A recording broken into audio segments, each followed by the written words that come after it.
una breve reflexión de fiestas patrias.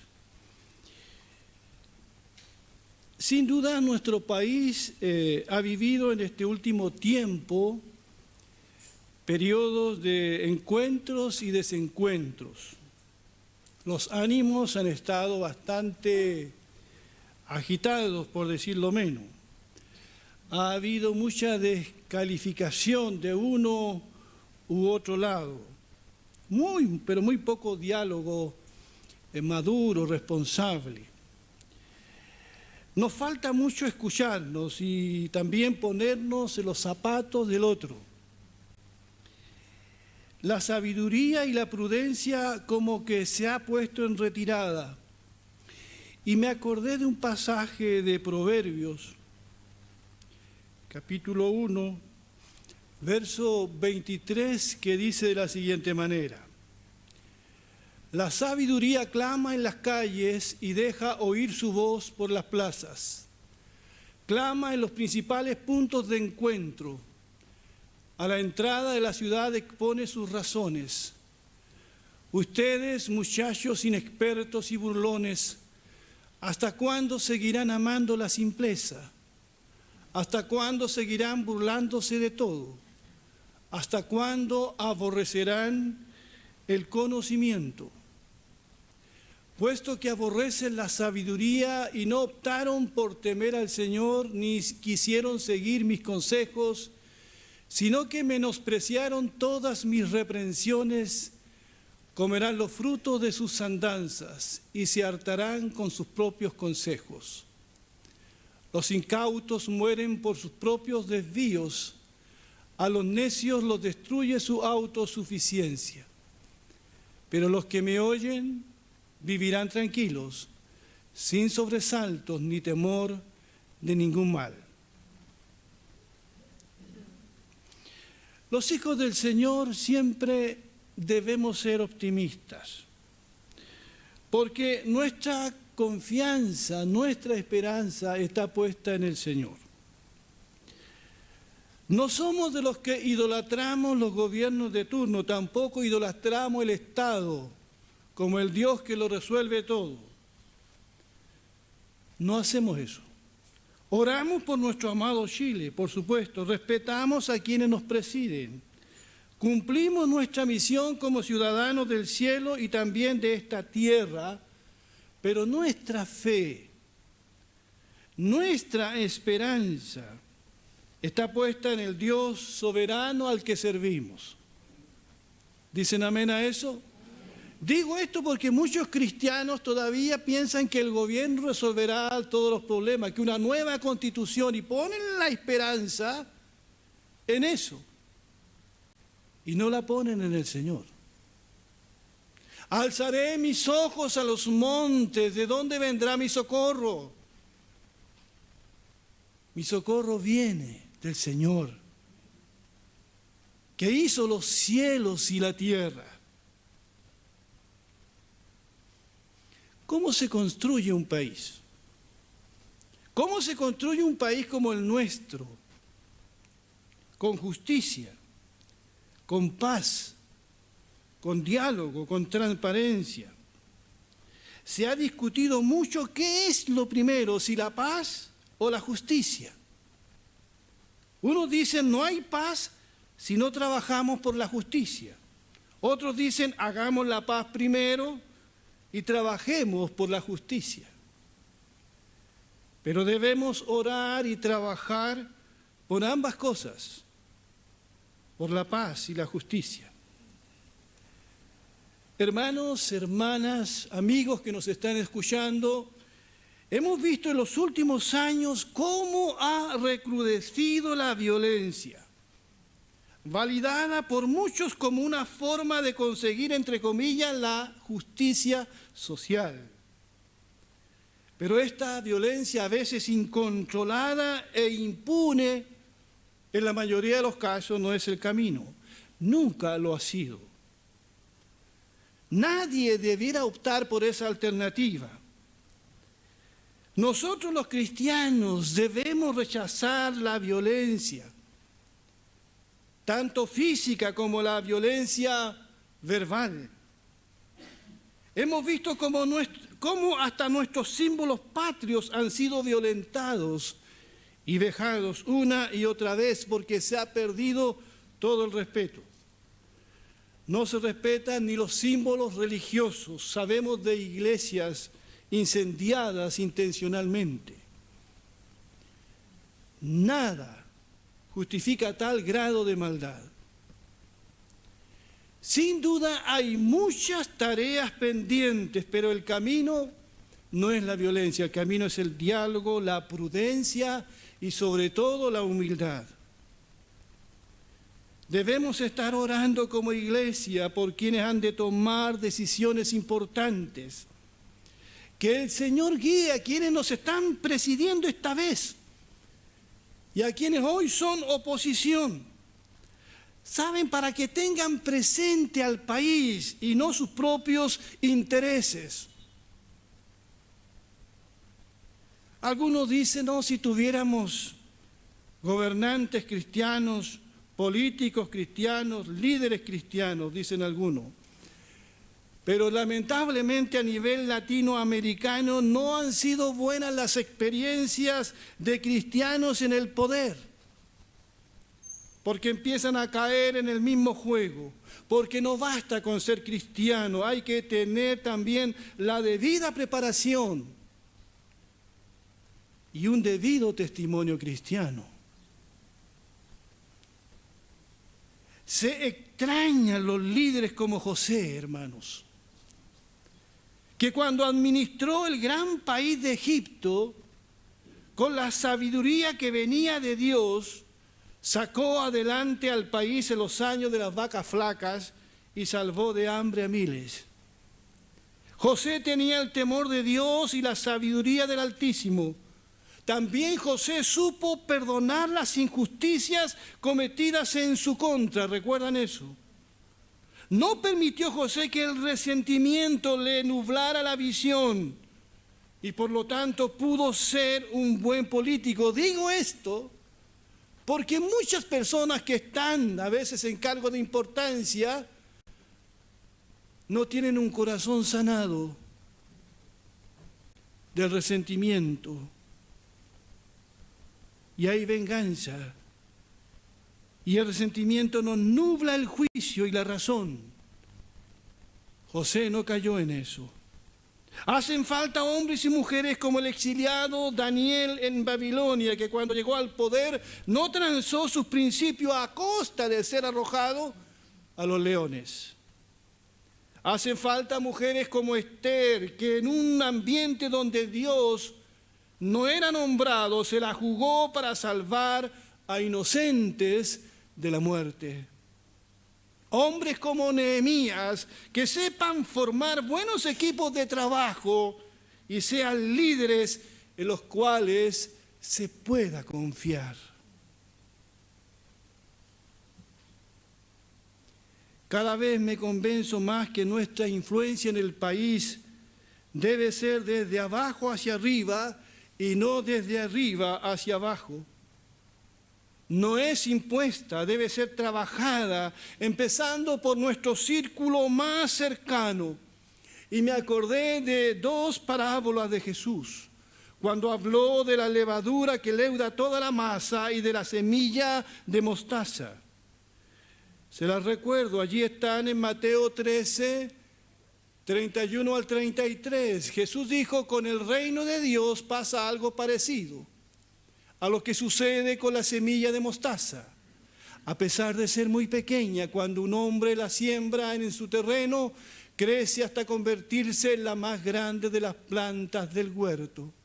Llega a ser tan grande como un árbol y hasta los pájaros hacen nidos en sus ramas. Jesús les puso una comparación más. Con el reino de Dios pasa lo mismo que con la harina. Cuando una mujer pone en ella un poquito de levadura, ese poquito hace crecer toda la masa. Esos somos los cristianos. Somos esa pequeña semilla de mostaza. muy diminuta, pero que en silencio, a veces en el anonimato, crece y se desarrolla para ser una bendición a las aves del campo. Somos esa levadura que leuda toda la masa y la expande. Nuestra influencia debe ser desde abajo. Así se construye un país. Debemos ser como esta semilla de mostaza y como esta levadura, siendo luz y sal de la tierra. En nuestro lugar de trabajo, de estudio, en el lugar donde vivimos, hemos de ser buena influencia. Por eso, si construimos familias en Cristo, si somos trabajadores honestos y responsables, si somos buenos vecinos, si amamos a Dios y a nuestro prójimo, que es el principal mandamiento, podemos hacer de este país un mejor país. Como ciudadanos del cielo, como peregrinos en esta tierra, tenemos grandes desafíos por delante. Como iglesia hemos de seguir anunciando a Jesús, el Señor resucitado y el Salvador del mundo. Hemos de seguir anunciando el reino de Dios y su justicia, no la justicia del hombre, sino la justicia de Dios. No debemos esconder este mensaje hoy más que nunca, porque es el mensaje de Cristo el que hará libre a las personas verdaderamente. Pero junto con ello tenemos también que orientar y orar para que los bebés se sientan seguros en el vientre de sus madres y no sean abortados intencionalmente. Tenemos que orar por una permanente libertad de culto, por nuestros valores y principios cristianos. Pero junto con eso, no ignorar las injusticias que se cometen, las desigualdades que se avalan. Es cosa de comparar el sueldo de un obrero, de un trabajador, con el sueldo de un parlamentario. ¡Qué vergüenza! No debemos ignorar como cristianos los abusos de poder, el enriquecimiento ilícito, el nepotismo, la corrupción que permea las comunas más pobres hasta las comunas que manejan más recursos. En fin, hay tantas situaciones que se podrían mencionar. Yo creo que a usted también le pasa lo mismo que a mí. Nos entristece saber que nos estamos transformando en un país de drogadictos y narcotraficantes, donde los homicidios, los asaltos y robos se han multiplicado desde el año pasado, ahora estos últimos en más de un 50%. Los homicidios siguen al alza y el descontrol de las armas de fuego. ¿Quién lo hubiese imaginado hace unas décadas atrás que la mayoría de los chilenos no se sientan seguros hasta en los más seguros condominios? ¿Qué decir de las poblaciones periféricas? Me acordé de las palabras del profeta que describen nuestra situación. Oseas, capítulo 4, verso 1 al 6, dice: parece que él estuviera hablando a nuestro país. Escuchen la palabra del Señor, pues Él tiene un pleito contra ustedes. La queja del Señor es esta: ya no hay entre ustedes fidelidad, ni bondad, ni conocimiento de Dios. Ustedes blasfeman, mienten, matan, roban y cometen adulterio. Es tanta la violencia que los homicidios parecen no tener fin. Por eso la gente está de luto. Todos están tristes y deprimidos, hasta los animales del campo, las aves del cielo y los peces que están padeciendo por los efectos de su maldad. Y después agrega en el verso 6, mi pueblo es destruido porque no me conoce a mí, dice el Señor.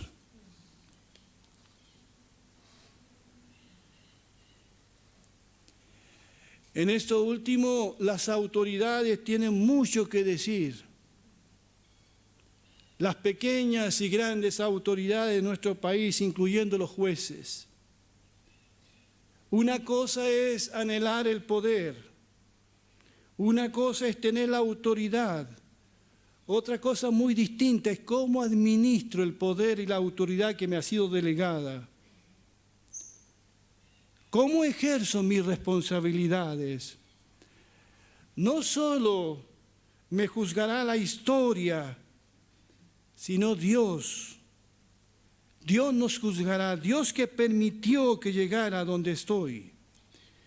Quiero leer y comentar Romanos 13, 1 al 6, y que me hace mucho sentido las palabras de Pablo. Dice: todos deben obedecer a las autoridades del gobierno, porque Dios es quien les ha otorgado el poder. No hay ningún gobierno que Dios no haya establecido. Así que los que se niegan a obedecer a las autoridades se rebelan contra lo que Dios ha ordenado y recibirán castigo. Las autoridades no están para darle miedo a la gente que hace el bien, sino a los maleantes. Así que no deseas temerlas, pórtate bien y las autoridades hablarán bien de ti. Aquí dice claramente que si alguien está en un cargo de autoridad es porque Dios lo ha permitido. Porque Dios es el que pone y quita reyes. Pero esa autoridad tiene una tremenda responsabilidad: proteger al justo y castigar al maleante. Hoy día el justo está encerrado en su casa y el maleante anda libre. Y tiene todas las de la ley.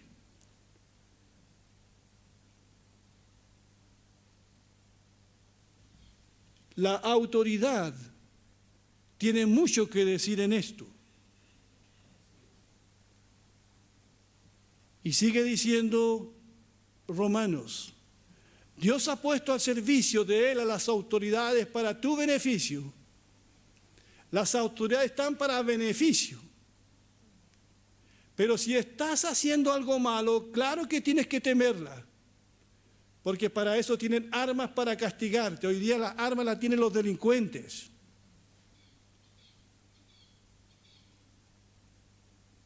Para eso la has puesto Dios, para actuar con justicia y castigar a los malhechores. Ojalá sea así. Así que hay que obedecer a las autoridades para que no te castiguen y porque es un deber de conciencia. Por eso mismo ustedes pagan impuestos. ¿Pagan impuestos ustedes o no? ¿Y qué quieren que se hagan con sus impuestos? ¿Ah?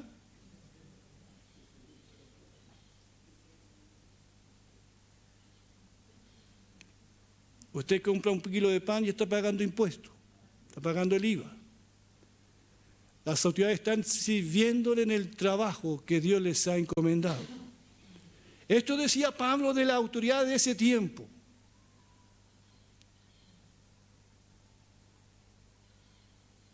Es un pasaje como para pensar, analizarlo. Hermanos, hermanas, quisiera ser optimista del futuro de nuestro país. Realmente quisiera ser optimista. Quisiera ser optimista de la Constitución que no sé cuándo se va a volver a reescribir. Quisiera ser optimista de quienes nos presiden hoy. Quisiera pensar en un país más unido, más justo, donde no se hagan las cosas pensando en el interés de unos pocos, de un partido, como muchas veces vemos, sino en el interés de todos. Quisiera pensar, si el Señor no viene antes, en un país que sea seguro para nuestros hijos, para nuestros nietos. Están mis dos nietas por acá, están en el primer piso. Han venido, ahí está mi hija con mi yerno. Y uno piensa no tanto en uno, piensa en quienes vendrán después. Pero tengo mis dudas porque el ser humano es tan egoísta, vengativo, solo ve por lo suyo y no por lo demás. Por eso, hermanos, se hace tan necesario, y creo que esta es una cosa que debemos tomarla más en serio nosotros, se hace tan necesario orar. Bien lo dijo Pablo a Timoteo: les ruego que se hagan oraciones, rogativas, por todos los que están en eminencia, por las autoridades, por todos los hombres. ¿Para qué? Para que vivamos, ¿qué dijo? Quieta y reposadamente. Quizás como iglesia no estamos orando por nuestras autoridades, no estamos orando por nuestro país, no estamos orando para que se hagan bien las cosas, para que el Señor se glorifique.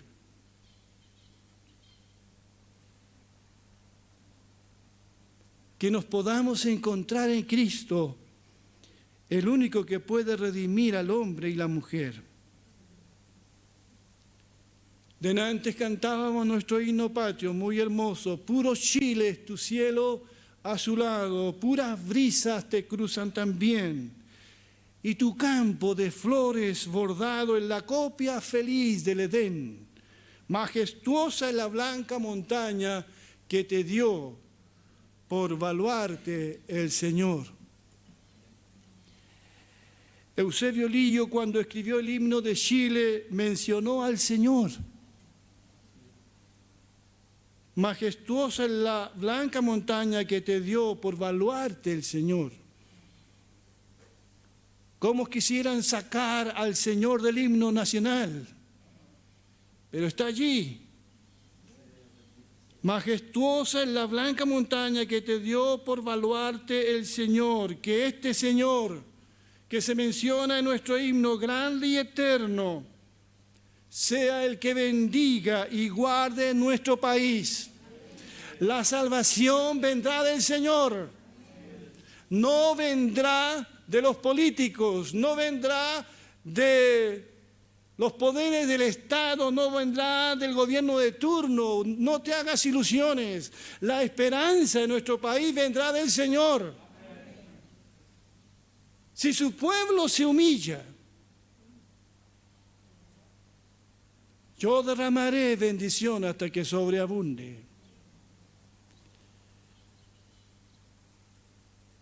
Que Dios bendiga su palabra. Vamos a ponernos de pie, por favor.